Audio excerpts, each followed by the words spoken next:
So thanks for joining us today. This workshop is being recorded. The slides are available on our website, and a recording of this workshop will be posted soon. So given that buildings are responsible for a significant portion of our statewide greenhouse gas emissions, and zero-emission space and water heater standards really do provide an opportunity for substantial emission reductions from buildings to help us meet our climate and air quality targets. These standards were part of California's climate strategy as laid out in the 2022 scoping plan. Additionally, CARB committed to develop zero-emission greenhouse gas standards for new space and water heaters when the board approved the state strategy for the state implementation plan to assist with meeting air quality standards and improving public health. The focus on space and water heaters is really because they represent about 80% of greenhouse gas emissions from buildings. And in this context, CARB defines zero emission as zero greenhouse gas emissions emitted during operation. So here's a look at our timeline for the zero emission space and water heater standards. CARB staff are continuing to move forward with our staff analysis work, and we'll be refining our draft regulatory proposal based on public feedback. We are planning to hold another public workshop later this year. And really the main goals for today's workshop are to consult the public on our latest draft of the regulatory proposal, provide an overview of our technology and cost modeling assumptions, and request alternatives to our draft regulatory proposal. This meeting is also going to serve as a scoping meeting to invite input on the environmental analysis. We do still anticipate taking our regulatory package to the board for consideration in 2025, with potential compliance states staggered in the 2027 to 2033 general timeframe.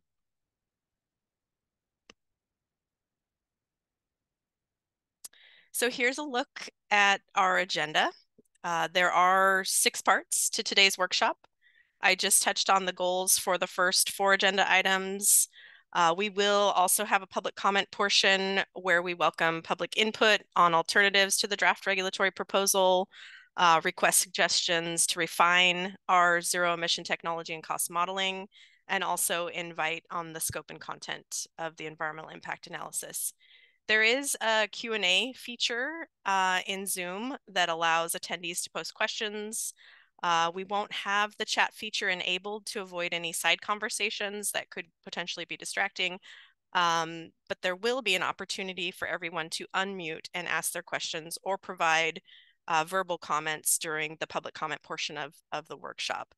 And finally, we will conclude our workshop with next steps. So let's start with the draft regulatory proposal. The main goal for this portion is to share a response to some of the comments that we received after our last workshop on the initial regulatory concepts. We'd also like to consult the public on the latest draft regulatory proposal and request feedback on some specific questions related to how this regulation fits in with rural and under-resourced areas, dual fuel systems, high temperature technology, and also manufactured housing.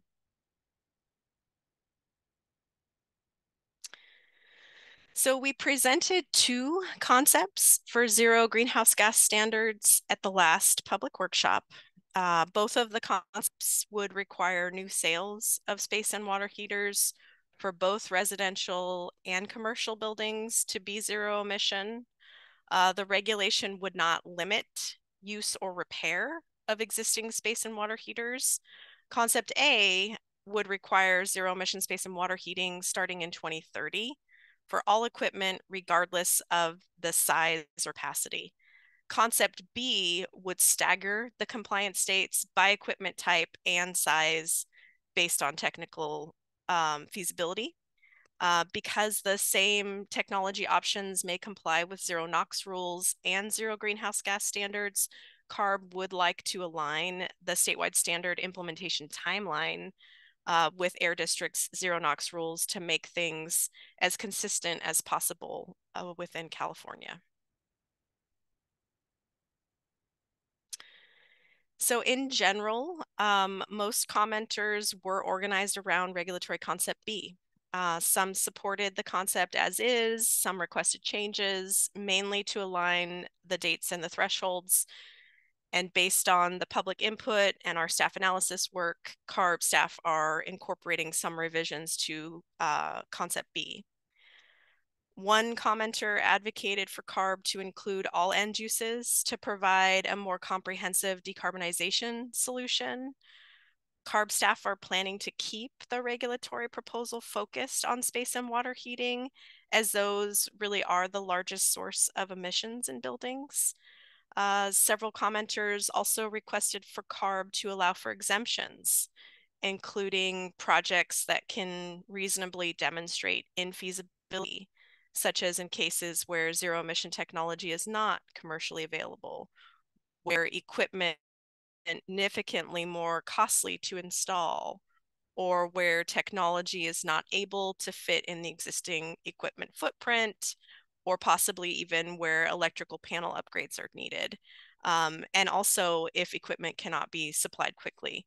We're still continuing to evaluate this issue further, and we welcome any information about potential ways to overcome these issues. Some commenters also requested that CARB consider dual fuel systems where appropriate and cost effective, really to minimize grid impacts and consumer costs. We are also continuing to assess the need and impacts of dual fuel systems, and again, welcome any related references and data on this issue. There were several specific comments related to equipment sizes and effective dates. First, there was a request for CARB to not stagger compliance dates for storage type and instantaneous water heaters that basically serve the same market, residential dwellings. The commenter suggested that CARB should not allow for homeowners to install non-zero emission instantaneous water heaters if they can't install storage water heaters. CARB would like to provide more time, though, for zero emission instantaneous water heaters due to potential space considerations for replacing existing installed units when these are at the end of their life, and therefore staff plan to keep instantaneous water heaters at a later compliance state than storage water heaters. Second, we did hear that a statewide 2027 compliance date for small boilers and storage water heaters would pose a major challenge for manufacturers.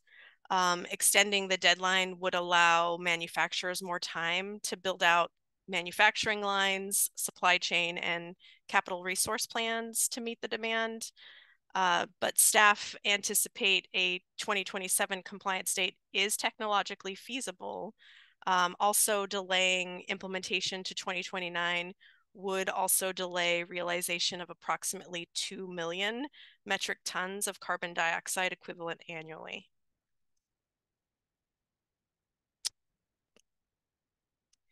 Third, there was a request to align the boiler size capacity thresholds with the Department of Energy regulatory definitions for energy conservation standards, which have a threshold of 300,000 British thermal units per hour of heat input capacity threshold to distinguish between residential and non-residential boilers and water heaters. Concept B presented at our last workshop included less than or equal to 400,000 BTU per hour capacity size limit for boilers and water heaters to be zero emission starting in 2029. This 400,000 BTU per hour size capacity threshold was really selected to align with the Bay Area and South Coast zero NOx rules. And so in this case, CARB is still planning to align the capacity threshold with the Air District's zero NOx rules to move toward statewide consistency. And fourth, CARB's original regulatory concept was based on new sales dates as the compliance date. This proposal is in line with the South Coast proposal. However, one commenter did encourage CARB to use the equipment manufacture date as the compliance date, which would align with the Bay Area Air Quality Management District and also with Department of Energy conservation standards. This commenter suggested that it would promote certainty with the regulated community, and so CARB staff are still continuing to evaluate this further.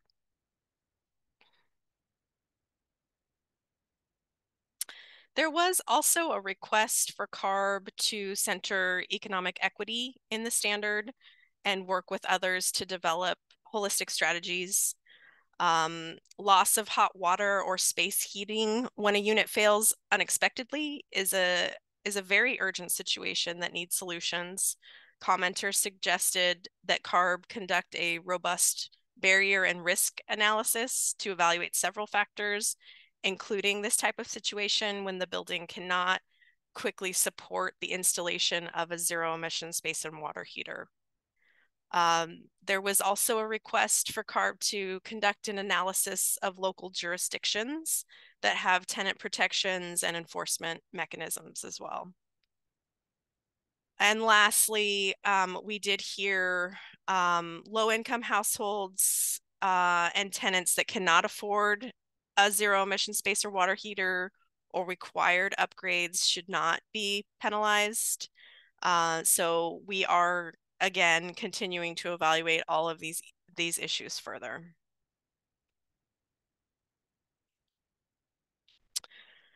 Okay, so now I'm going to present the current zero greenhouse gas emissions space and water heater standards draft regulatory proposal.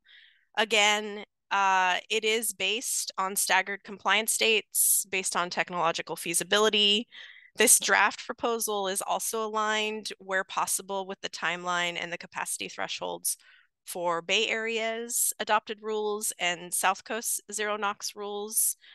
We are considering some specific refinements to regulatory concept B that was shared at the last workshop.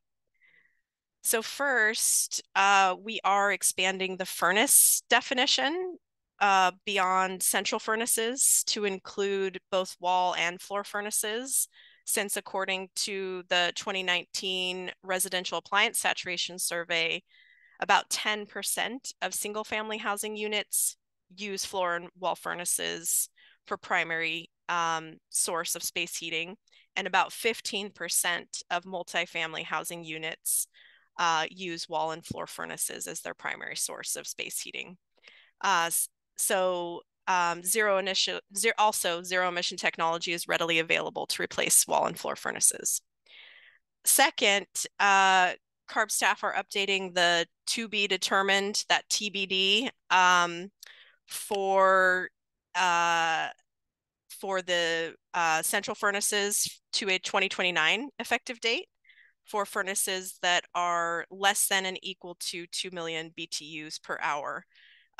Zero emission space heaters are already readily available to replace furnaces less than and equal to 2 million BTUs per hour. And then the third change is we are revising the capacity size limit thresholds for pool heaters from less than 400,000 up to 2 million BTUs per hour. So accounting for pool heaters up to this size in the regulation would increase our statewide greenhouse gas emission reduction potential by an additional 5%.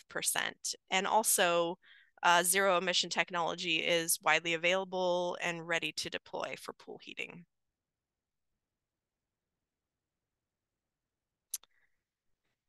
So there are 4 topics that we are requesting feedback on. The first is related to rural and or under-resourced areas. We know that nearly 3 to 4% of homes in California rely on propane for space or water heating, with a higher percentage in rural areas, which may face some unique compliance challenges. We are seeking feedback on any special considerations regarding rural and or under-resourced locations in California. Second, it is unclear what fraction of current heat pumps in California are installed alongside other heating sources, such as gas furnaces. So CARB staff would appreciate any data and references related to backup heating installation and needs. And third, CARB staff are still investigating high temperature boilers and water heaters.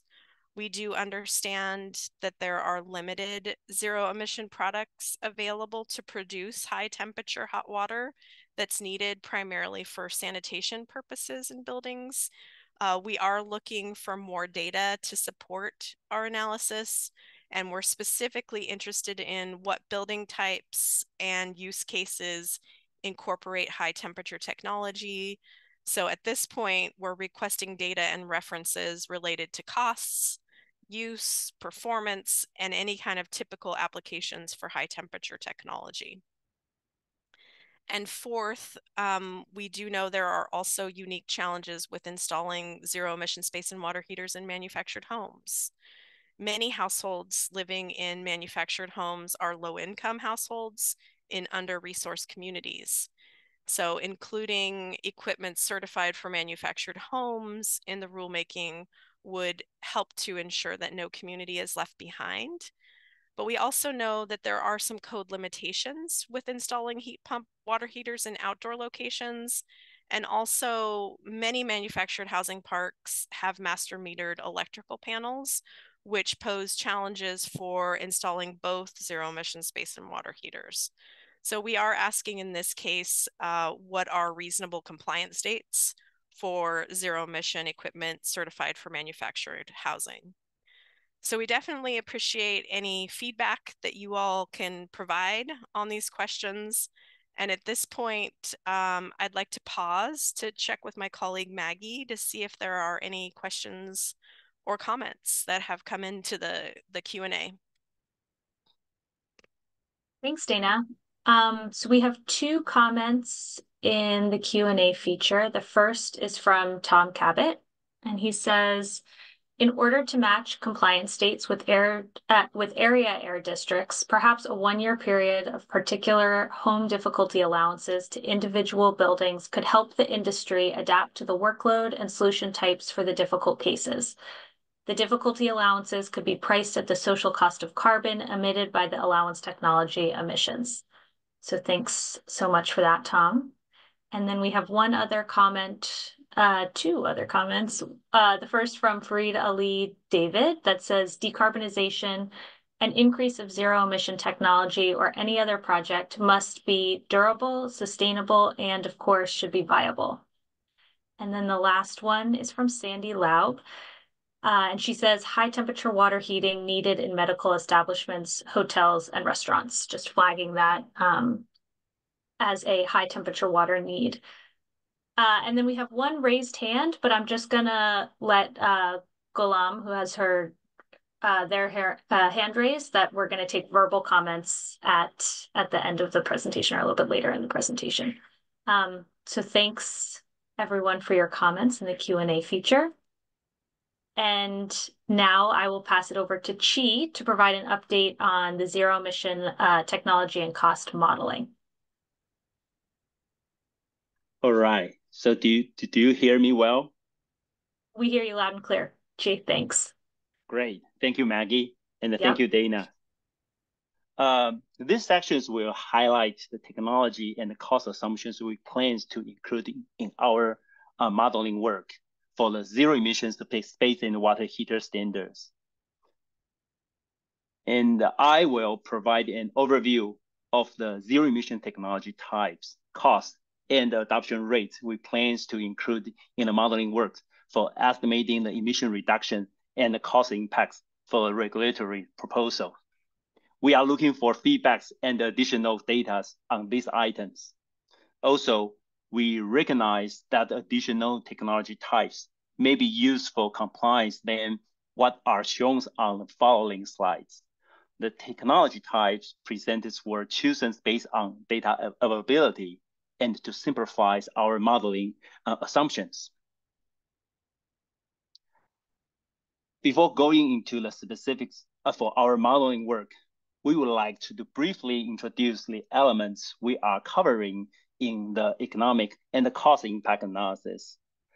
The outcomes of the analysis will be including in the official rule-making documents, the standardized regulatory impact assessment, which is the SRIA, and the initial statement of reason, ISOR. To evaluate the cost effectiveness, we are quantifying both costs and the benefits that are induced by the regulatory proposals. The direct cost elements not only covers ones from the end-use consumers, including the upfront and operational costs, but also manufacturers and the contractors' investments. The benefits elements we include are the saving of social costs of carbon from greenhouse gases reductions by the proposals, and the health benefits from reduced exposures to criteria pollutant. All the elements will be compiled in a top-down analysis to examine the microeconomic implications, including the overall cost and the changes of gross domestic product, GDP, and the employment statewide. To further assess cost information of the diverse populations and the buildings in California, staff is conducting a bottom-up analysis. You will apply the information of the case studies to examine the ownership costs and their financial implications. Analysis outcomes will be included in our official rulemaking document as well.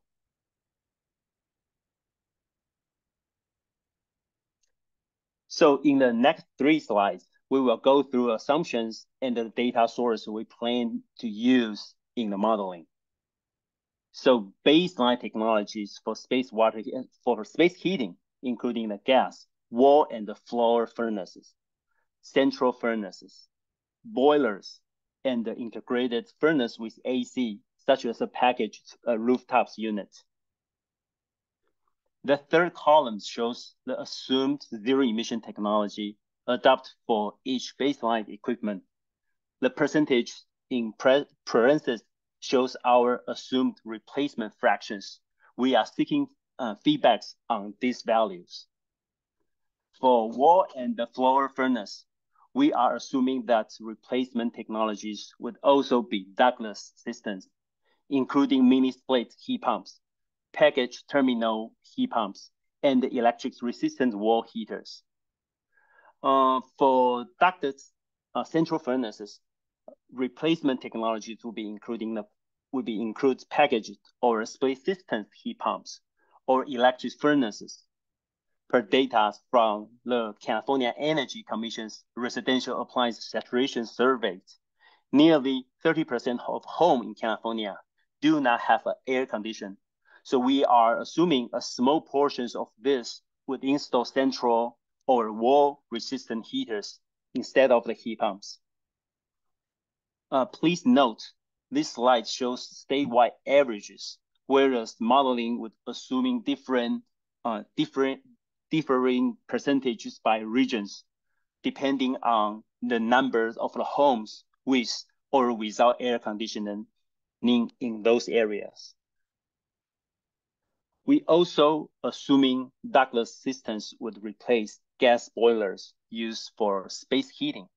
For smaller systems less than or equal to 400,000 BTU per hour, we are assuming mini-split heat pumps would predominantly be installed, while larger systems would be replaced primarily with variable refrigerant flow technologies.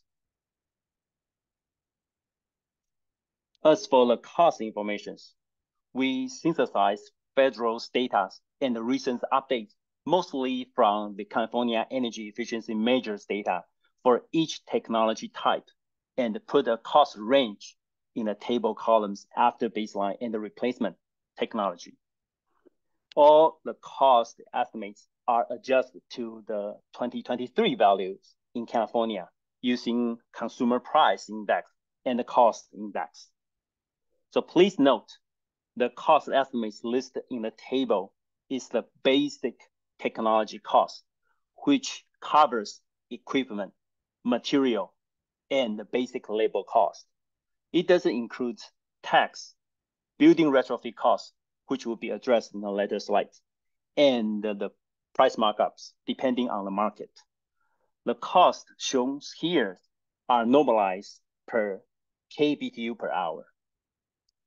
And we also noticed some rebate programs like the Tech Clean California, or those from the utilities, including the Peninsula Clean Energy, City of Palo Alto Utilities, or Sacramento Municipal Utility District SMUD, track the data points of the total project costs, which are valuable for us to verify our estimates are within the range of the real world cost.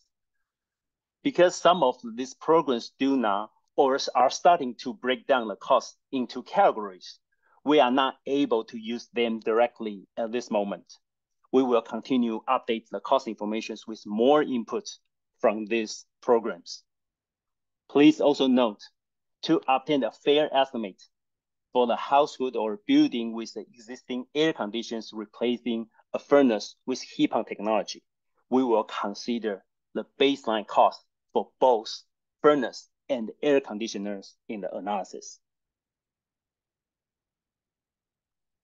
The baseline technology for water heatings include tankless, tanked storage, boilers, swimming pool heaters, and high temperatures water heaters.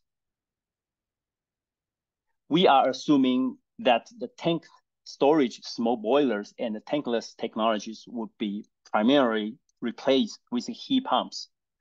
We are assuming most heat pumps replacements will be 240 volts. 120 volts water heaters are a great options for smaller buildings, and a recent field studies by the New Buildings Institute indicates market potentials of 22 to 30% for these systems. We are proposing that the 30% of the tank storage and the small boiler replacements will be 120 volts unit, with a lower percentage, 20% for tankless replacement, since consumer experience between on-demand heatings offered from the tankless systems will likely differ from the longer water heating times from 120 volts products.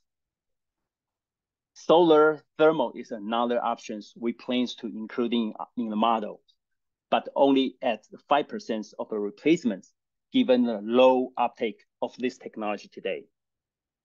For larger boilers and water heaters, we are assuming an equal weightings of large central heat pumps water heaters and electric resistant boilers, given low uptake of the central heat pumps water heater systems today. Zero emissions pool heating options include heat pumps and the solars. All technologies are market measures and commercial available. We are assuming that each technology types would be adopted equally. The cost information for various types of the water heater is also collected and synthesized from the latest federal and California energy efficiency measures data. It is adjusted using the same approach as discussed in the previous slide.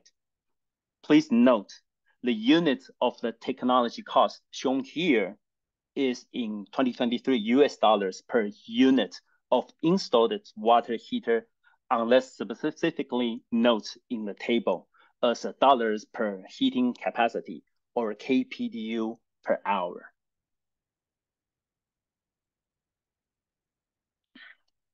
So CARB staff are estimating the ratio of buildings that are ready to accommodate different types of the zero emission space and the water heaters, and are classifying buildings into ready, maybe ready, and not ready. For the buildings are ready, we estimate we may need minimum to low actions to retrofit buildings at a low cost to install zero emission space and the water heaters. For example, building owners may have no retrofit cost and may simply need to pay basic installation costs that are included in the technology costs we provided in the previous slide. For the buildings that are maybe ready, we may need moderate actions to retrofit the building at a moderate cost to install zero emission space and water heaters.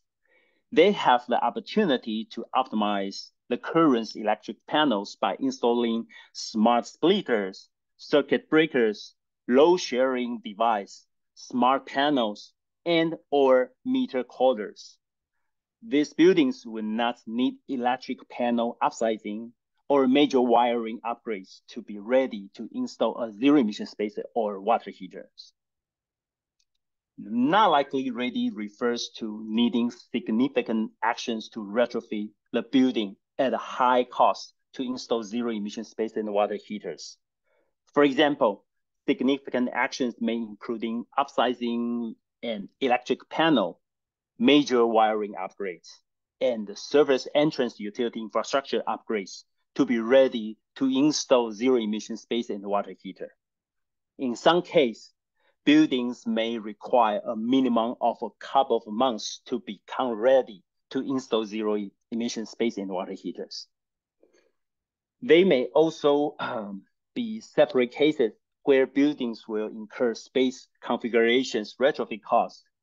In these cases, buildings may need to reconfigure, walls relocate to a different space, making plumbing modifications, or simply install louvered doors for extra ventilations or added material for soundproofing, which may be the case if a heat pump's water heater is located in a small closet.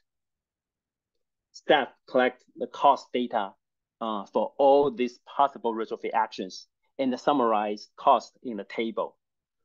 Each building readiness levels will be associated with a set of the relevant retrofit cost elements. And based on the readiness characteristics of the statewide building stocks, staff plans to incorporate the cost information in our modeling and then estimate the overall expenses on building retrofits for the regulatory proposal and alternatives.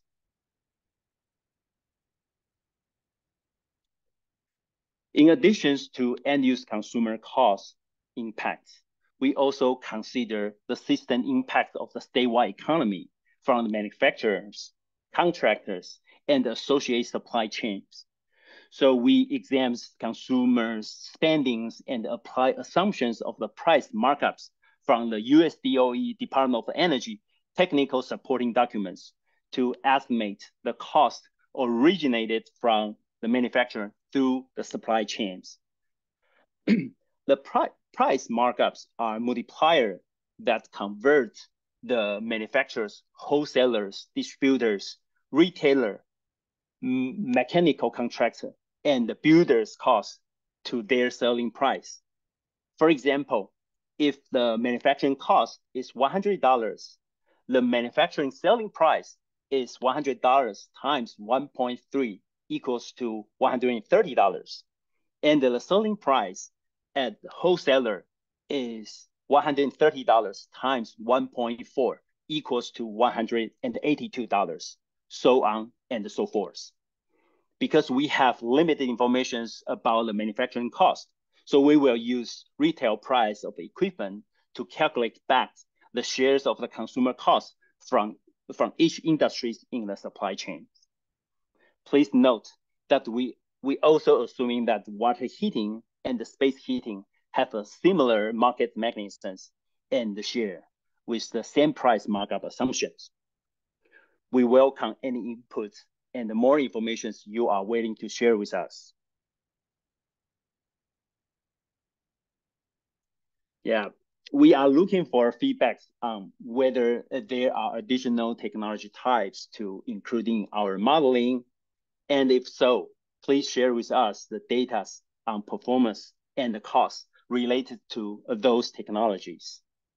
We have listed a few examples here, and of the technologies we are hoping to obtain additional data for. So we are also looking for additional data and feedbacks on the zero emissions technology replacements and the cost assumptions we plan to include in the modeling work. Okay, now I will pass it over to Maggie to request regulatory alternatives. Thank you, Maggie. Thanks, Chi. So one of the main goals for this workshop is to consult the public on what alternatives CARB should consider for the regulatory proposal. We're looking for any supporting justification and any data to support alternatives that you recommend. Per statute, CARB welcomes public input on alternatives to the draft regulatory proposal, which was refined with a few changes from the last workshop and which Dana just walked us through. CARB staff are particularly interested in any alternatives that would achieve the same or greater benefits than those associated with the latest draft proposal. Any alternatives that achieve the same goal and any alternatives that achieve the same goals at a lower cost. Please ensure that any alternatives submitted discuss the ability to fulfill the purpose of the draft regulatory proposal, include associated cost and benefit information, and include all supporting data sources so that CARB can compare the economic impacts of the alternative with our draft regulatory proposal. Any suggested regulatory alternatives, which again should include cost, benefit information, and supporting data sources, must be submitted no later than June 26, 2024 for consideration. Alternatives can be submitted to our building decarbonization email address listed on the slide. I will now walk us through our environmental analysis overview. CARB is preparing a programmatic level environmental impact analysis, or EIA, that will discuss the potential for both the adverse and beneficial environmental impacts associated with our proposal. The EIA is prepared according to the requirements of our certified regulatory program under the California Environmental Quality Act, often called CEQA. The EIA will be based on the anticipated reasonably foreseeable actions that are taken in response to the proposed regulation, which could have the potential to cause indirect physical changes to our environment.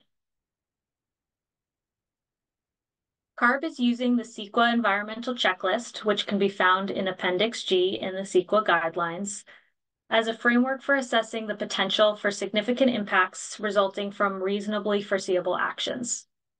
The checklist includes criteria related to resource areas such as air quality and odors, hazardous materials, greenhouse gases, noise, and utility and services systems, among others.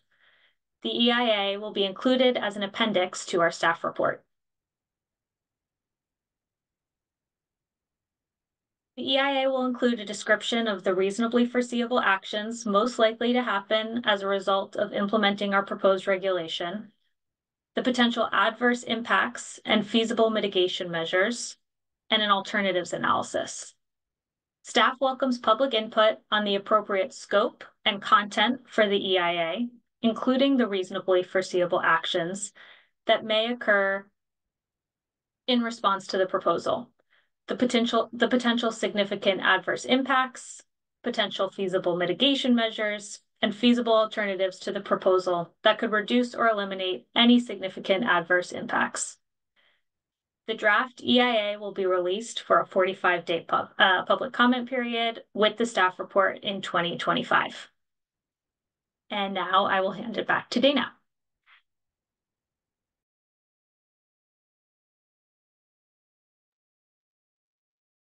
Great, thanks, Maggie. At this point, we're going to transition to overall questions that we have for the public.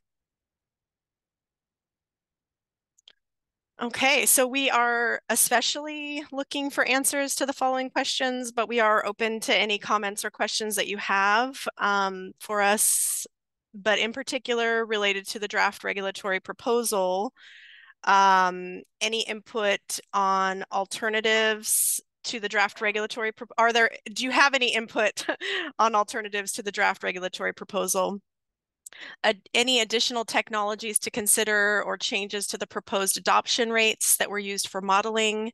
Are there any suggestions to refine our assumptions for cost elements, including technologies, building retrofits, and any others that you feel are important for us to consider including?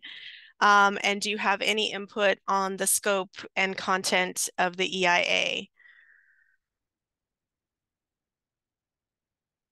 So as we move into the public comments, I just wanted to let everybody know for online attendees, if you are interested in providing verbal public comments, you can use the raise the hand feature in the Zoom toolbar.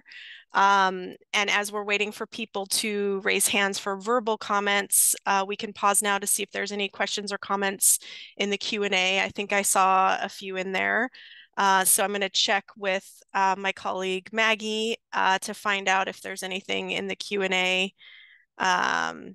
that we should be responding to at this point. Sure. So we can take the first three from the Q&A, I think. The first comment is from Colin. He says, it's highly important that the cost impact analysis includes some factor to address cost of finance for equipment, infrastructure, and installation to the end consumer.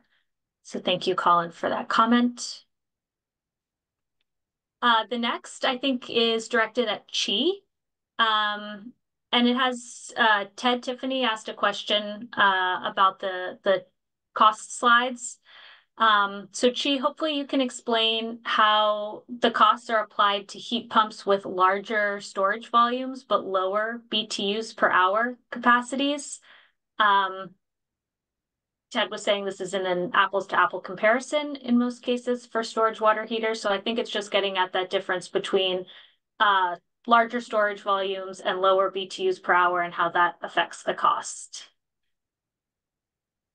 Yes, thank you, Tiffany. I mean, this is a great question, and I think we were going to apply because some of the cost unit is per BTU, dollars per BTU, so we can definitely adjust that with that.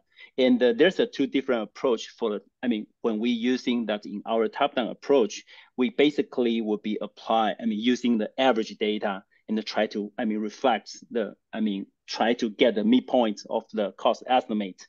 But in the bottom-up approach, we definitely will including all the, your issues in our case study. So that means that we will finding a good replacement of the technology and trying to replace, the situation you mentioned here, that the large volumes, but lower BTU, per hour's capacity. For example, like some, laundry mart stores will apply those technology in their store. So we will definitely look into that.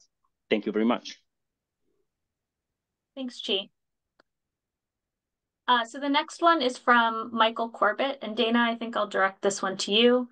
There are a couple comments in the Q&A feature, but the first one sort of sums it up. CARB staff proposal to not align the proposed regulatory definitions with the equipment definitions contained in the Code of Federal Regulations will present a challenge to manufacturers to manage.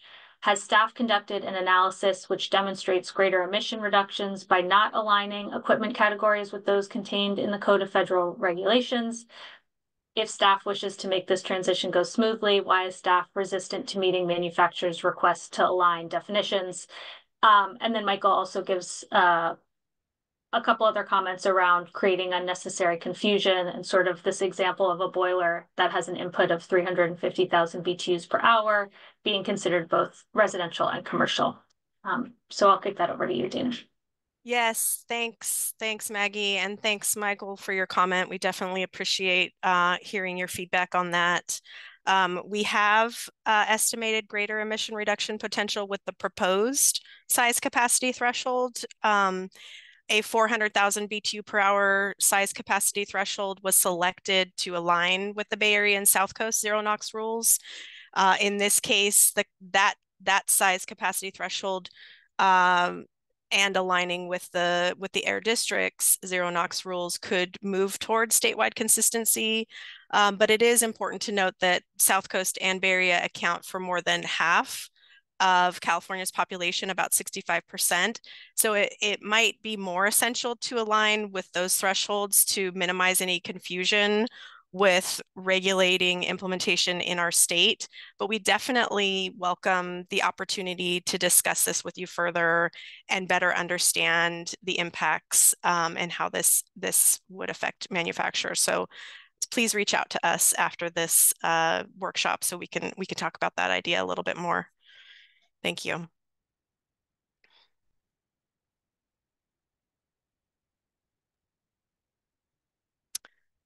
Thanks, Dana.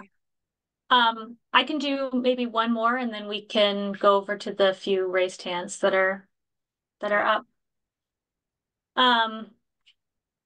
So there's one from Robert, actually two from Robert Glass about technology. The first is, aren't air to water heat pumps a viable solution for gas boilers? If so, why are they not included in this evaluation? The current market penetration for these may currently be small, but have a great potential for the future, and they should be included. So I'll pop that one over to Kathy, who I think might be able to respond. Thank you, Robert, for the comments. Our current technology categories rely current data availability while simplify our modeling choices. So we thank you for your comments. We'll look into this options. Thanks, Kathy. And then Robert also had sort of another technology related comment that I can read, and then we can kick it over to raised hands. But Robert said, electric resistant space heating should not be included in the analysis. While it may be current usage in some instances, Title 24 prohibits electric resistant space heating with a few exceptions. This will also be a major impact on low income and underserved communities. So thank you for that, Robert. And Dana, I will hand it over to you to call on a few raised hands now. Great, thanks, Maggie. So for this section, once your name is called, please unmute yourself. You can click on the red button and proceed to introduce yourself. Phone attendees can dial *9 to raise or lower your hand and dial *6 to mute or unmute. And if you have any technical difficulties at all, please send us an email at buildingdecarb@arb.ca.gov. So there are currently, as Maggie said, 3 people with their hands raised. I'm going to let everyone know who's in the queue. I see Danny Tam, Bob Raymer, and Colin Suries. So first I'll be calling on, oh, it looks like we're down to 2. Okay, so I will call on Bob Raymer first. So I'm going to go ahead and allow you to unmute yourself. So please go ahead and unmute yourself and state your name and affiliation and your comment, please. Hey, thank you. Hi, Dana. Hi, Bob. Right on. A couple of comments, one related to coordination with other agencies, and then another one that's peripherally related to the grid. But as you're well aware, all the time that you spend on the Green Building Code Advisory Committee, it would be very important in terms of getting this stuff implemented in a cohesive manner at the local level to make sure that both the Building Standards Commission and HCD, and to a lesser extent the Fire Marshal, are involved in building code updates, particularly with 4 parts. Part 4, the mechanical code, Part 5, the plumbing code, and especially Part 6, the energy code, and Part 11, the green code. All of those, with the exception of Part 6, get updated every 18 months. And you've got tens of thousands of building officials, architects, builders, plan checkers, etc., who use these, the 54 pounds of code as their Bible. And so to the extent that as ARB comes up with proposals, that'll be great.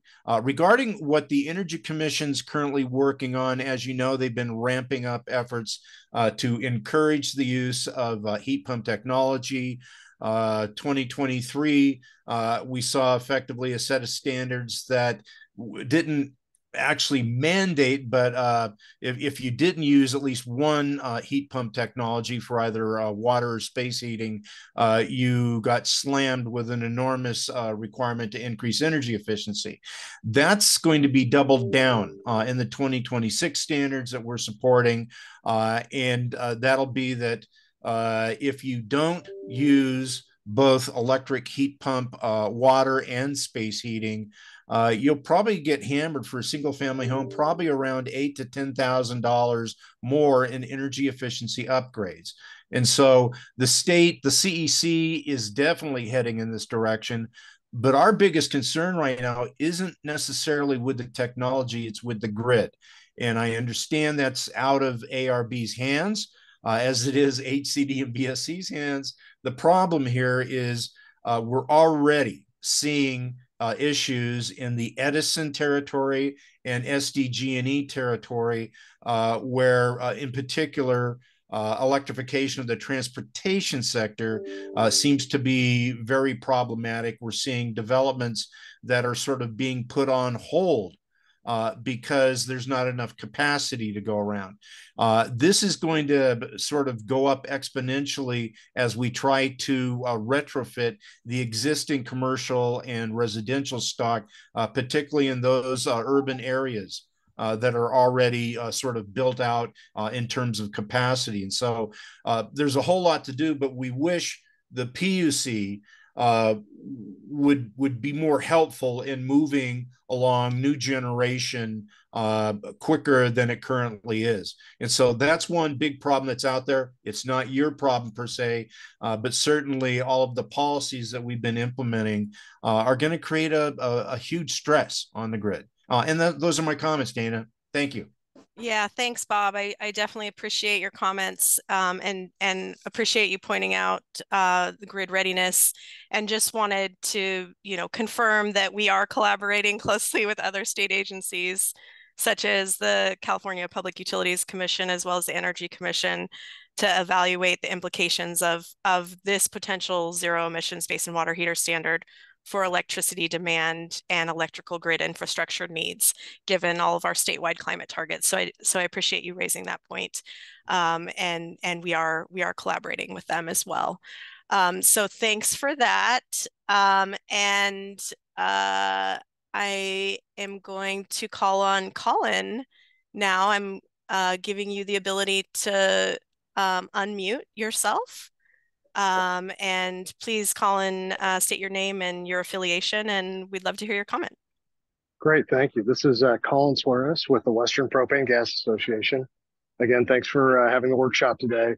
Actually, on the top, I want to follow up on Bob's comment really quickly. I actually would go further than Bob and say that electric generation demands, particularly for the coldest months of the year, are critically important when building out this rulemaking. We already know that the single biggest spike in generation demand is coming in the middle of summertime when space cooling demands are highest. Right now, the bulk of the space heating demands are being met by gaseous fuel, natural gas, propane as well.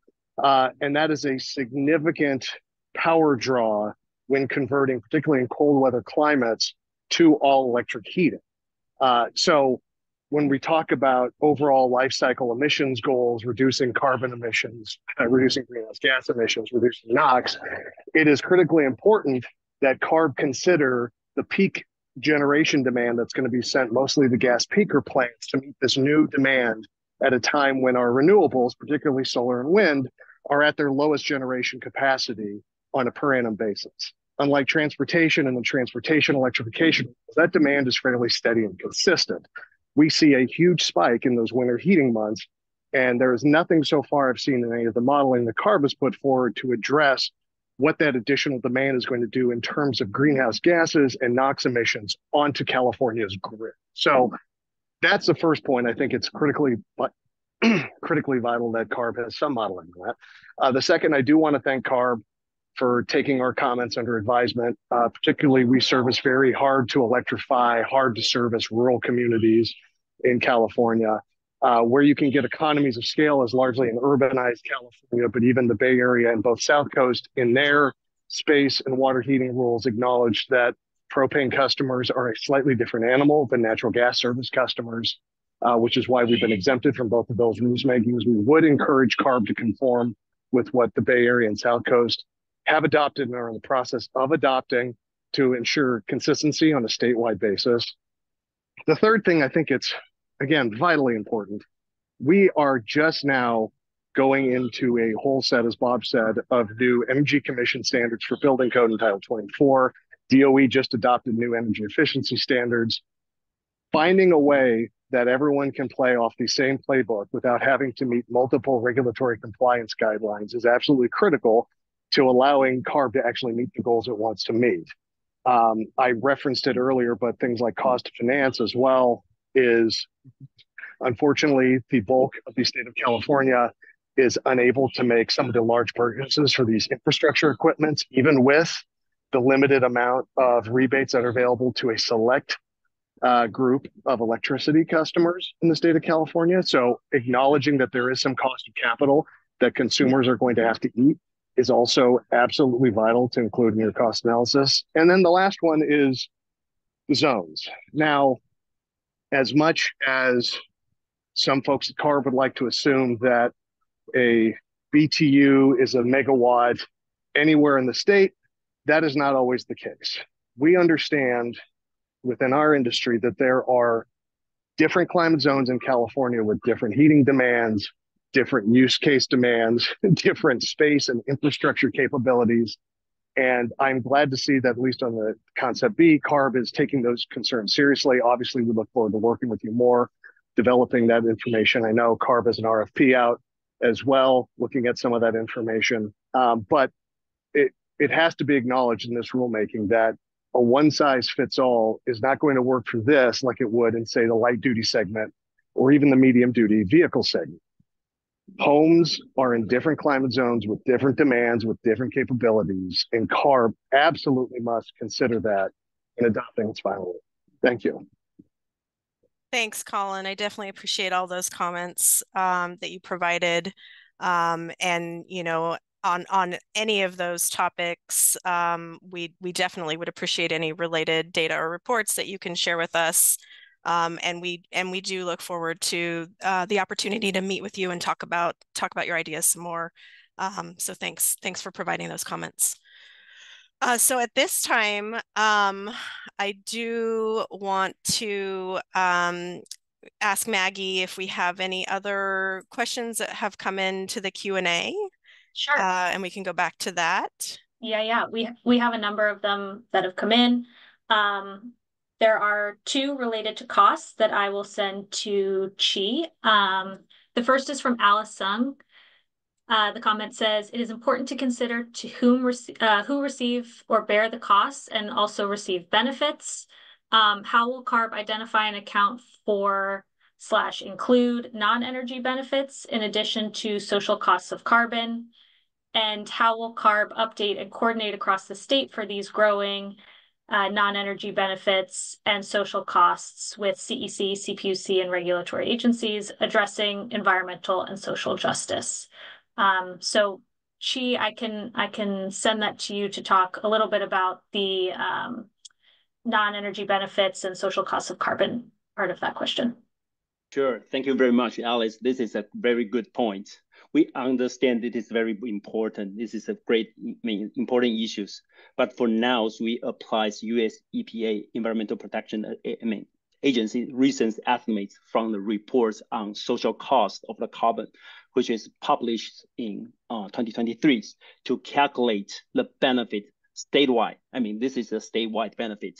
We will continue to work internally and externally to study if we can better address the geographic difference of the benefit. And I think both of us, all of us think this is an important issue. So we will continue studying on this topic. Yeah, thanks.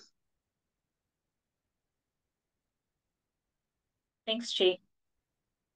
So another cost question while you're here, do the building retrofit costs also include manufactured housing cost assumptions from Soonji Yang? Yeah, thanks. So, the short answer is yes. So we including the manufacturing houses in our modeling, either the top-down and the bottom-up approach, analysis. So we will also consider, and right now it's collecting the retrofit costs specifics to them, to the manufacturing housing, which may be a little different, spendings to other types of buildings. So yeah, we would consider that in our, cost impact analysis. Thank you. Thanks, Chi. I also just wanted to highlight a comment from Sandy, who mentioned that the heat pump water heaters would not likely fit in many of the small closets. I think that was from some slides earlier around the sort of building readiness and how that is associated with our cost analysis. This one I think is for Kathy. This is from Julian, who asked, do we know if CEC's 2023 IPER took into consideration our proposed regulatory changes?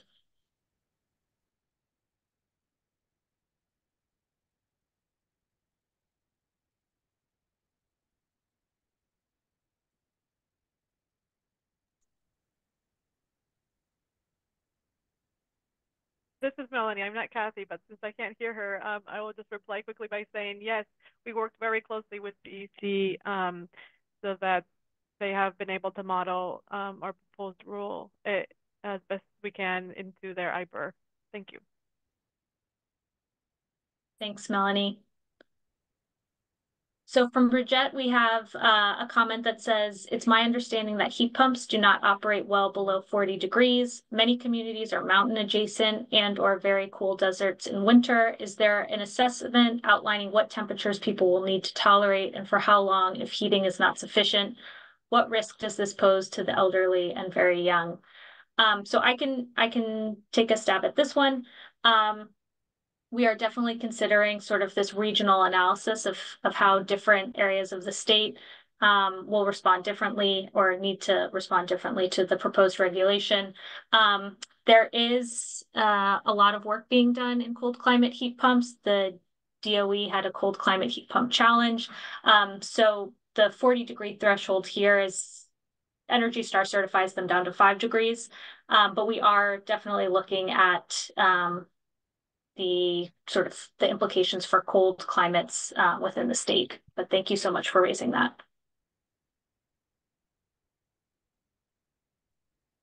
Thanks, Maggie. I see we do have a hand raised in the list of attendees. Maybe we can move for a minute to ask Beth Kelly to unmute themselves and state their name and affiliation and provide your comment. Thank you. My name is Beth Kelly on behalf of Bay Ren and 3C Ren. I just wanted to make a comment about the consideration of energy efficiency along with heat pumps and just the value that energy efficiency can provide to alleviate some of these grid pressures. And that is, in particular is worth, I think, collaboration in particular with the Public Utilities Commission.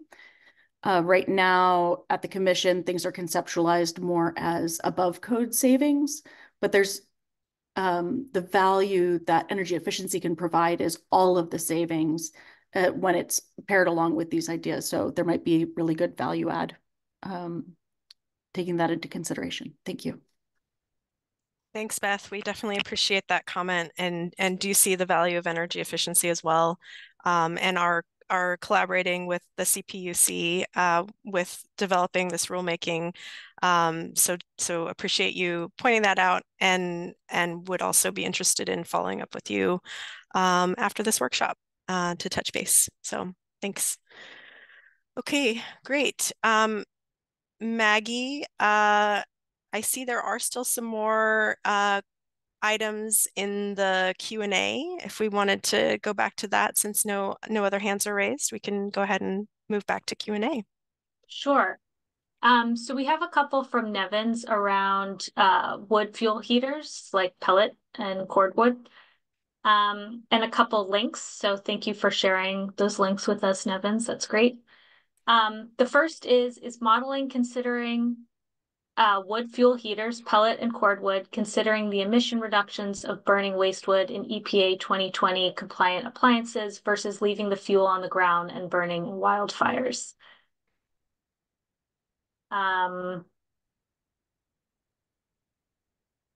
I'm wondering if Kathy might be able to take this one around the emissions modeling. Thank you for the comments and insight. For wood, in general, in the greenhouse gas is considered biogenic emission, so it does not include in the general greenhouse gas emission. But this is something we could model if we are included in our regulations. So thank you for your comment. And then another comment from Nevins, pellet fuel provides a portable high temperature fuel, but there are,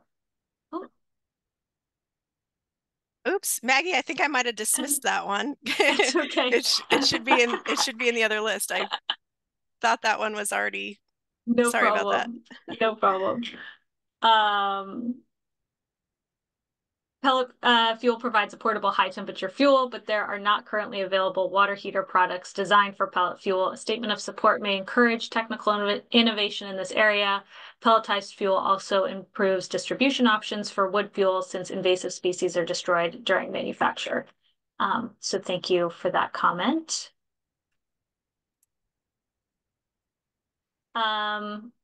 One from Bridget McLevy. Will there be incentives provided to the home warranty insurance companies to move towards replacement with newer technologies versus rebuilding existing equipment until just about every component was replaced?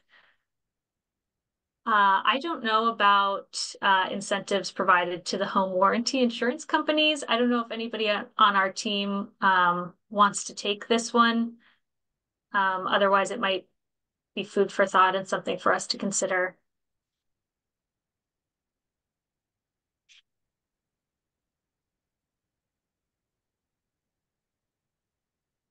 Yes, Maggie. Yeah, I think that's a great, suggestion. So, but right now we don't have the incentives, right?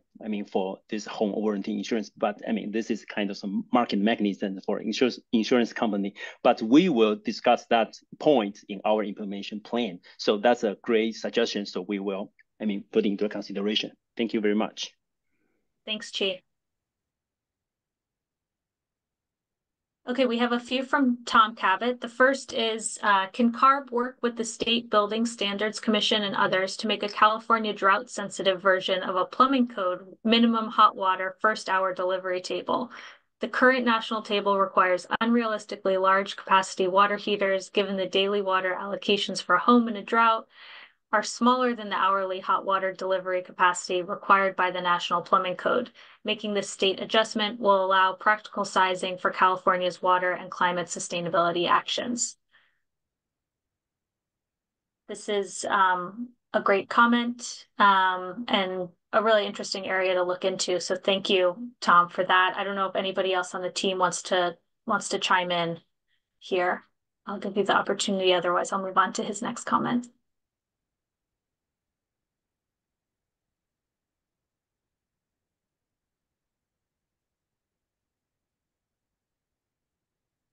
Okay, there's a little bit more detail about making state hot water heater sizing tables to reflect the power and energy savings benefits of the lower flow fixture requirements and modern low to zero hot water use of modern water efficiency washers and dishwashers.